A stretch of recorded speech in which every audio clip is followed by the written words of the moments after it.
বিসমিল্লাহির রহমানির রহিম। ইন্নাল হামদুলিল্লাহি ওয়াসসালাতু ওয়াসসালামু আলা রাসূলিল্লাহি ওয়া আলা আলিহি ওয়া সাহাবিহি ওয়া সাল্লামা তাসলিমান কাসিরান মাজিদান ইলা ইয়াউমিদ্দিন, আম্মা বাদ।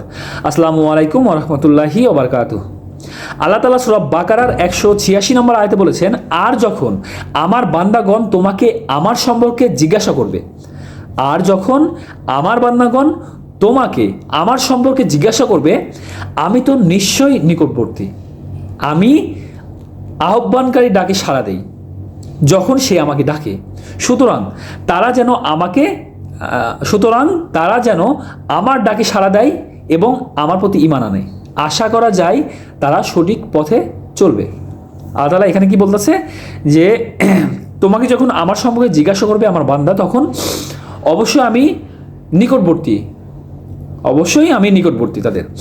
আচ্ছা, আমি আহ্বানকারী ডাকে সাড়া দিই, যে আমাকে ডাকে তার ডাকে আমরা সাড়া দিই। আচ্ছা, আর আমার ডাকে যখন আল্লাহ ডাকবে তখন আমাদেরকে সাড়া দিতে হবে। সে কারণে আল্লাহ বলতেছে যে তারা যেন আমার ডাকে সাড়া দেয় এবং আমার প্রতি ঈমান আনে, মানে রাসূলের মাধ্যমে যা কিছু আল্লাহ তাআলা পাঠাবেন সেগুলা যাতে গ্রহণ করে এবং আল্লাহর প্রতি ঈমান আনে। আশা করা যায় তারা সঠিক পথে চলবে। আল্লাহ তাআলা সবাইকে বোঝার মতো তৌফিক দান করুক এবং আল্লাহ রাসূলের মাধ্যমে যা কিছু পাঠিয়েছে তা গ্রহণ করা এবং তার উপরে আমল করার তৌফিক দান করুক। সবাইকে পাঁচ ওয়াক্ত নামাজ পড়ার তৌফিক দান করুক এবং সবাইকে সব ধরনের ফিতনা থেকে দূরে থাকার তৌফিক দান করুক। সবাই ভালো থাকবেন, পাঁচ ওয়াক্ত নামাজ পড়বেন। আল্লাহ হাফেজ।